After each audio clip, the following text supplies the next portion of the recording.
बिस्मिल्लाहिर्रहमानिर्रहीम।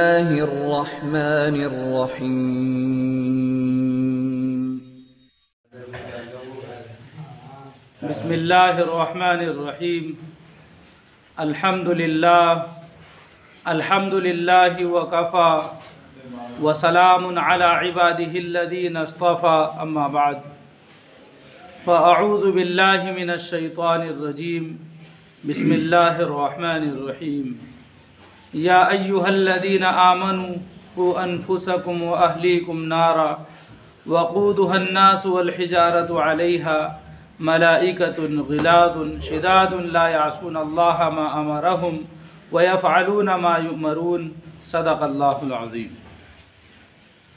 दोस्तों बुज़ुर्गों, गुज़िश्ता हफ्ते भी अपनी आखिरत के ताल्लुक़ से बयान किया गया था कि नबी सल्लल्लाहु अलैहि वसल्लम ने फरमाया कि अक्लमंद इंसान वो है जो अपने नफ्स का मुहासबा करे और मरने के बाद जो ज़िंदगी आने वाली है उस ज़िंदगी की फ़िक्र करे। जिस तरह ये दुनिया है, इस दुनिया के बाद जो दूसरी दुनिया है उसको आखिरत कहते हैं। और ईमान वाले का, मुसलमान का ये अक़ीदा है कि मरने के बाद दोबारा ज़िंदा होना है और अपनी पूरी ज़िंदगी का हिसाब अल्लाह के सामने पेश करना है। और ईमान का जहाँ तक ताल्लुक़ है तो वो अमल से जुदा है। ईमान के एतबार से अगर ज़र्रे के बराबर भी कमी रह गई तो उसको ईमान वाला नहीं कह सकते। अगर कोई इंसान ये कहे कि मेरे अंदर 99% ईमान है, मैं 1% ईमान में कमज़ोर हूँ, तो उसका ईमान मोतबर नहीं है। अमल में अगरचे कमी कोताही रहेगी तो उसको दरगुज़र कर दिया जाएगा, या जो भी उसका मामला होगा अल्लाह उसका फ़ैसला कर देंगे। वो ईमान वालों की फ़हरिस्त में रहेगा, ईमान वालों से हटेगा नहीं। इसलिए कि आमाल एक अलग चीज़ है और ईमान अलग चीज़ है। ईमान में अगर कमी कोताही रही तो उसका शुमार काफिरों के साथ होगा, और अगर अमल में कमी कोताही रही तो उसका शुमार तो ईमान वालों के साथ ही होगा। ये एक अलग बात है कि ईमान वालों में गुनहगारों के साथ। और ये हमारा अक़ीदा है और ईमान है कि ईमान वालों को एक ना एक दिन ज़रूर अल्लाह ताला जन्नत अता फरमाएंगे।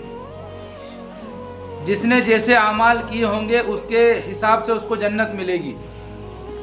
अगर किसी इंसान ने पूरी ज़िंदगी ईमान और आमाल के साथ गुजारी है तो मरते ही उसको जन्नत मिल जाएगी।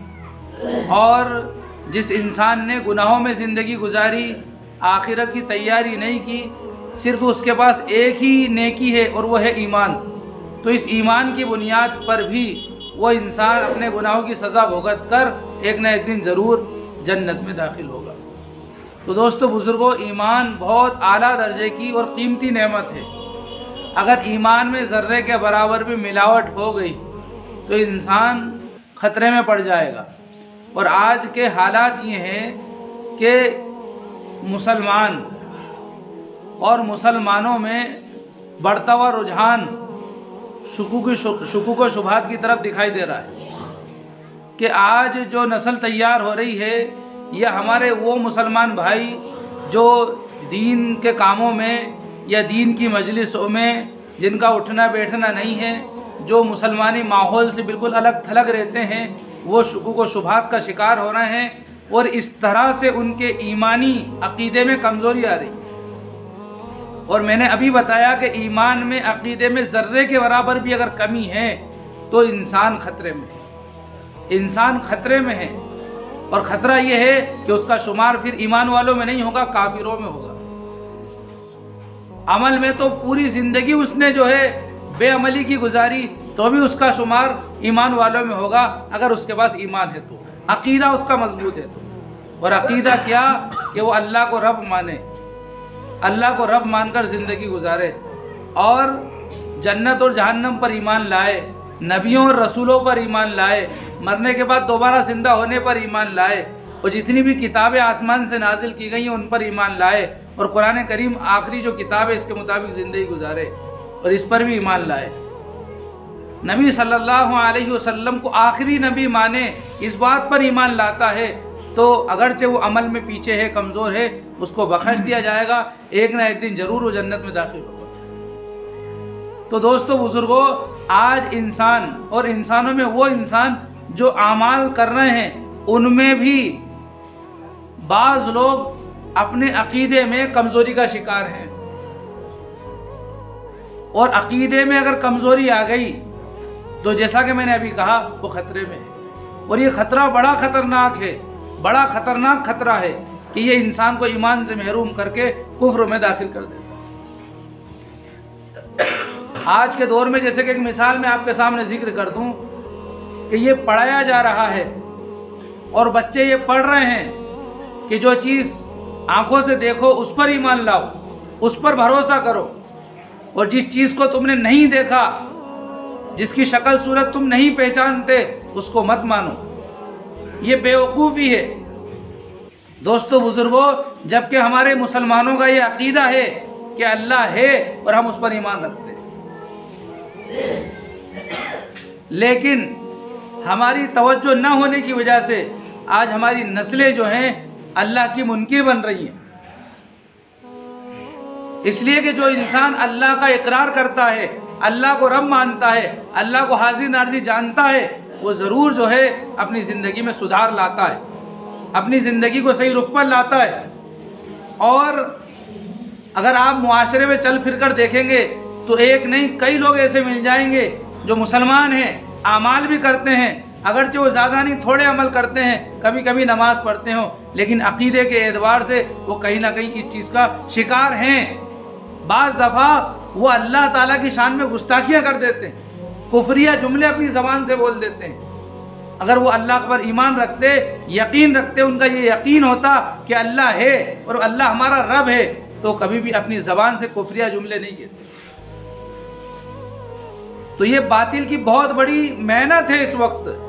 ये जो पढ़ाया जा रहा है कि देखी हुई चीज़ को ईमान लाओ, देखी हुई चीज़ को मानो और उस पर ईमान लाओ और उस पर भरोसा करो, और जिसको नहीं देखा उसको मत मानो, ये अल्लाह का इनकार करना है। तो ये छोटे छोटे बच्चों की इस तरह से ज़हनियत ख़राब की जा रही है, गलत तरबियत हो रही है, और इसका जो नतीजा है वो बड़ा ख़तरनाक है, बड़ा ख़तरनाक है। दुनिया भी बर्बाद, आखिरत भी बर्बाद। इसलिए आपने सुना होगा कि एक गुनहगार इंसान गुनाह करते रहता है तो गुनाहों की नहूसत से बाज़ दफ़ा उसका ईमान सल्ब हो जाता है और उसको एहसास भी नहीं होता। तो फिर वो इंसान जो कभी अमल को जानता ही नहीं है, जो पहचानता ही नहीं अल्लाह को, रब को, क़यामत को, आखिरत को, वो इंसान बताइए किस एतबार से वो उससे तवक्को रखी जा सकती है कि इसके अंदर ईमान होगा। जबकि खाना पीना गैरों के तरीक़े पर, रहना सहना गैरों के तरीक़े पर, और पूरी नकलो हरकत गैरों के तरीक़े पर, यहाँ तक कि जो अकीदा है पूरा नहीं तो कुछ ना कुछ अकीदे उनके इतने ख़राब हैं कि जिसके बारे में इंसान तसव्वुर भी नहीं कर सकता। बड़ी सोची समझी प्लानिंग के साथ, साजिश के साथ आज नस्लों के जहनों को ख़राब किया जा रहा है। और जो इंसान अल्लाह का मुनकिर हो जाए, अल्लाह का इनकार कर दे, बताइए उसमें ईमान कहाँ हो सकता है। इनकार करना तो बहुत बड़ी बात है। अगर कोई इंसान अल्लाह के बारे में शक कर ले कि पता नहीं अल्लाह है भी कि नहीं है, तो वो इंसान ईमान से निकल जाता है। मुआशरे में चल फिर कर देखिए, ऐसे कई लोग मिल जाएंगे जो अल्लाह ताला के ताल्लुक से शक में है, हालांकि वो मुसलमान। उनको कहा मुसलमान जा रहा है, लिखा मुसलमान जा रहा है, लेकिन वो ईमान वाले नहीं, क्योंकि वो अल्लाह के ताल्लुक से शक में है। तो ये इस वक्त का बहुत बड़ा तकाजा है कि एक एक इंसान को, एक एक मुसलमान को समझा दिया जाए कि भाई अल्लाह है, अल्लाह है, बगैर बनाए कोई चीज वजूद में नहीं आ सकती। जैसा कि एक इंसान जंगल में गया और वहां पर उसने बकरी की मेंगनियां देखी, तो फौरन उसने कहा यहाँ से बकरियां निकल कर गई हैं। बकरियों की मेंगनी इशारा करती है कि बकरी गुजर कर गई हैं। अगर बकरी की तरफ वो मेंगनियां इशारा ना करें, ये कह दे कोई कि ये मेंगनी तो खुद ब खुद वजूद में आई हैं, ऐसा कोई बेवकूफ़ नहीं होगा। तो बताइए फिर ये कायनात कैसे वजूद में आ सकती है? इसको भी बनाने वाला अल्लाह है, इसको भी बनाने वाला अल्लाह है। बगैर बनाए कोई चीज वजूद में नहीं आ सकती, कोई चीज वजूद में नहीं आ सकती। आज अल्लाह के मुनकिरीन की तादाद और उनकी मेहनतें इतनी ज़्यादा ज़ोरों पर हैं और इस तरतीब पर हैं कि कभी मुसलमानों ने सोचा नहीं था। और आज भी मुसलमानों का एक बहुत बड़ा तबका इस तरफ से गाफिल है। ला मजहबियत को लोगों ने मजहब का रंग दिया, यानी कोई मजहब नहीं, कोई खुदा नहीं, कोई कानून नहीं, बस इंसान खुद अपनी मर्जी का खुदा है। ये चाहे तो अच्छा कर ले, चाहे तो बुरा कर ले, ऐसा नहीं है। अगर खुदा को मानने का अकीदा खत्म हो जाए, रब को तस्लीम ना किया जाए, एक खुदा को तस्लीम ना किया जाए, तो फिर दुनिया में फितना फसाद बरपा हो। उसी एक मालिक के डर की वजह से इंसान अच्छाई करता है, उसी एक मालिक के डर की वजह से इंसान बुराई से रुकता है। और यह अकीदा अगर कमजोर पड़ जाए तो फिर इंसान जानवरों से भी बदतर हो जाता है। जिस तरह जानवर में कोई तमीज नहीं रहती, वो जहां चाहता है अपनी जरूरत पूरी करता है, वो बेरहरवी की जिंदगी गुजारता है, उसको किसी चीज से कोई मतलब नहीं है, बस अपनी जरूरत और अपनी ख्वाहिशात पूरा करना उसका मकसद होता है। इंसान अगर ईमान से हट जाए, अल्लाह का अकीदा उसके दिल से निकल जाए, तो फिर वो भी जानवरों की तरह हो जाता है। बल्कि कुरान करीम ने बयान किया है कि जानवरों से भी बदतर हो जाता है। इसलिए बदतर हो जाता है कि जानवर के पास अकल है लेकिन अक्ल सलीम नहीं है, इंसान के पास अकल भी है और अक्ल सलीम भी है, उसके बाद भी अगर अल्लाह को ना पहचाने तो ये जानवरों से बदतर है। दुनिया का कोई इंसान अगर उससे पूछा जाए कि तुम्हारा बाप कौन है, तो बताएगा मेरा बाप फुला है। उससे कहा जा बताओ सबूत क्या है, तो आधार कार्ड बताएगा, रिश्तेदारों को बताएगा, और एक दूसरे के हवाले देगा, उससे पूछ लो, उससे पूछ लो, आधार कार्ड देख लो, यही मेरा बाप है। इस बात पर उसने यकीन करके बाप को बाप माना है। यकीनी तौर पर उसको थोड़ी पता कि मेरा बाप यही है, मेरी माँ ये है, किसी को नहीं पता। लेकिन लोगों के भरोसे पर, लोगों के यकीन पर उसने माना कि नहीं माना कि ये मेरा बाप है। लेकिन आजकल मोतरिजीन का ज़माना है और शुकूक व शुबहात फैलाने वालों का दौर है, इसलिए कह देंगे साहब मैंने DNA करवाया था, मैंने खून का टेस्ट करवाया था, जिससे मुझे पता चला कि ये मेरा बाप है। तो बताइए क्या पहले चेक करवाया था फिर आधार कार्ड में नाम लिखवाया था? है कि नहीं ये बात? इंसान लोगों पर भरोसा करके मानता है कि नहीं मानता है कि हाँ ये मेरा बाप है? तो फिर क्यों नहीं मानता कि अल्लाह भी है?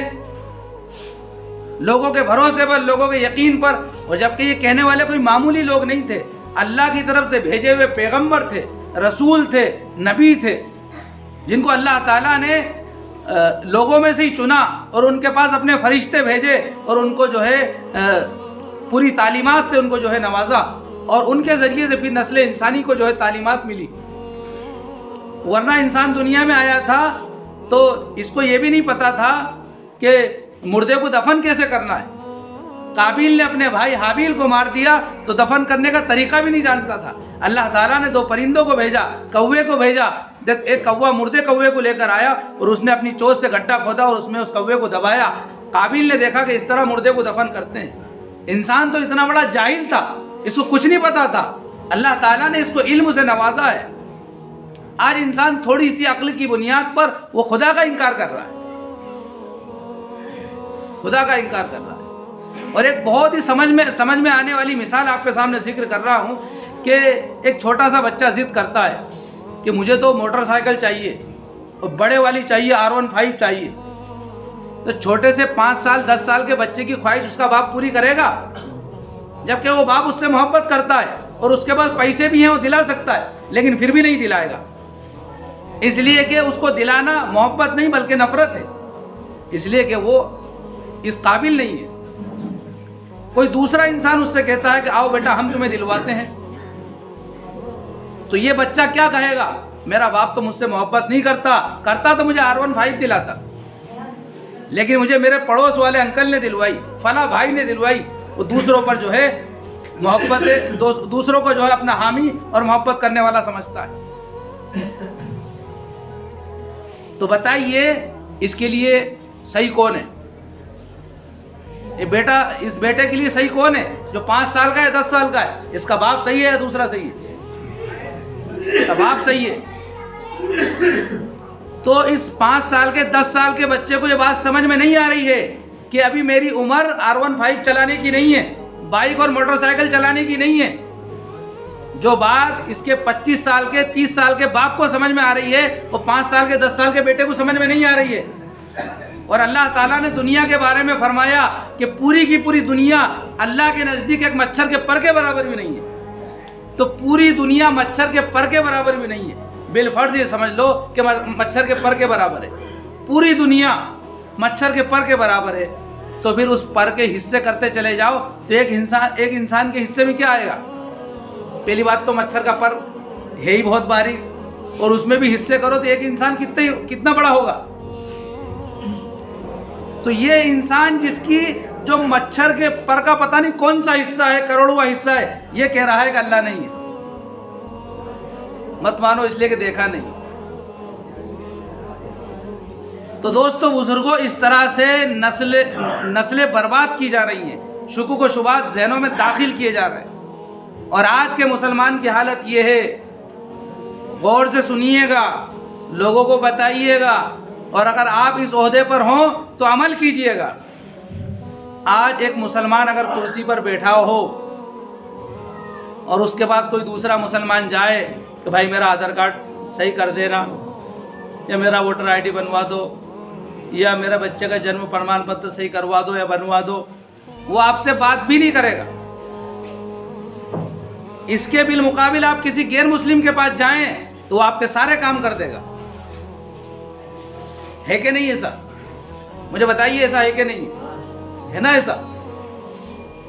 लेकिन ये मुसलमान जब 15-20 साल बाद रिटायर हो जाएगा तो फिर मुसलमानों का दर्द जाग उठेगा इसके दिल में। फिर ये कहेगा कि मुसलमानों को ऐसा करना चाहिए, वैसा करना चाहिए, वैसा करना चाहिए। फिर ये लोगों का लीडर बनेगा और सबको लेकर जो है चलेगा। जब रिटायर हो जाएगा तो कौम का दर्द दिल में जाग उठेगा। और जब तक कुर्सी पर बैठे थे तो कौम को मशवरा भी नहीं दे रहे थे, कौम से बात तक नहीं कर रहे थे, और आज कौम के लीडर बन गए। वजह क्या है? इनको पढ़ाया तो सही, कुर्सी तक पहुंचाया तो सही, लेकिन दीन इनकी जिंदगियों में दाखिल नहीं किया। इसलिए पहली ज़रूरत और बल्कि पहला तकाजा ये है हर मुसलमान का कि अपनी नस्ल को दीन सिखाए। वरना हमने खुद कहते हुए सुना है, रोते हुए देखा है कि हमने अपनी औलाद को हजारों लाखों रुपए देकर अपना दुश्मन बनाया है। अगर दीन जिंदगियों में होगा तो ये हाथों पर रखेंगे, सरों पर बिठाएंगे, और अगर दीन जिंदगी में नहीं होगा तो ये लात मारेंगे। अभी एक मुफ्ती साहब का एक वाक़या सुना रहे थे वो कि अहमदाबाद के अंदर गालिबन एक बाप के 4 बेटे थे। इंतकाल से पहले उन्होंने सोचा कि 4 बेटे हैं, बीवी का इंतकाल हो गया था, अब मैं क्या करूँगा, थोड़े बहुत दिन की ज़िंदगी है, ये जो पैसे हैं, जो पूंजी मैंने इकट्ठी की है, लड़कों को कुछ दिला दूँ। तो 4 लड़कों के लिए 4 प्लाट खरीदे, बेहतरीन अच्छे बंगले बनवा कर चारों को शिफ्ट कर दिया। तो बेटों ने मशवरा किया कि यार अभी तक तो हम अब्बा के साथ खाते थे, अब जो है चारों भाई अलग अलग रह रहे हैं, तो अब्बा के खाने का भी कुछ इंतज़ाम करना चाहिए। तो कहा सही बात है। तो उन्होंने मशवरा किया कि एक हफ्ते इधर इस भाई के यहाँ खाएंगे, दूसरे हफ्ते दूसरे भाई के यहाँ, तीसरे हफ्ते तीसरे भाई के यहाँ, चौथे हफ्ते चौथे भाई के यहाँ खाना खाएंगे। अब्बा को खाना खिलाने के लिए मशवरा हो रहा है। तो अब्बा ने एक हफ्ते इस भाई के यहाँ खाना खाया, दूसरे हफ्ते दूसरे भाई के यहाँ खाया, तीसरे हफ्ते तीसरे भाई के यहाँ खाया, और हफ्ता पूरा हो गया, अब्बा को ध्यान नहीं रहा। सीढ़ी चढ़कर जाने लगे अब्बा, तो पोते ने देखा कि दादा आ रहे हैं, तो अम्मी से कहा अम्मी दादा आ रहे हैं। तो अम्मी कह रही है बेटा दरवाज़ा मत खोलना, दादा से कह दो कि तुम्हारी बारी आगे वाले भाई के पास है। बाप जो है रोते हुए नीचे उतर रहा है कि जिसके लिए मैंने जो है सर्दी गर्मी ठंड धूप सब एक कर दी, मैंने जो है सरेआम जिसके लिए पसीना बहाया, जिसके लिए मैं चिलचिलाती धूप में जो है काम करता रहा, मेहनतें मशक्क़तें बर्दाश्त की, आज ये औलाद मेरे लिए बारी लगा रही है। गलती से चला गया तो वापस कर दिया गया। तो ये दुनिया की हकीकत है। क्यों? इसलिए कि बंगले में रहने वाला तो बनाया लेकिन दीनदार नहीं बनाया, अल्लाह के सामने झुकने वाला नहीं बनाया।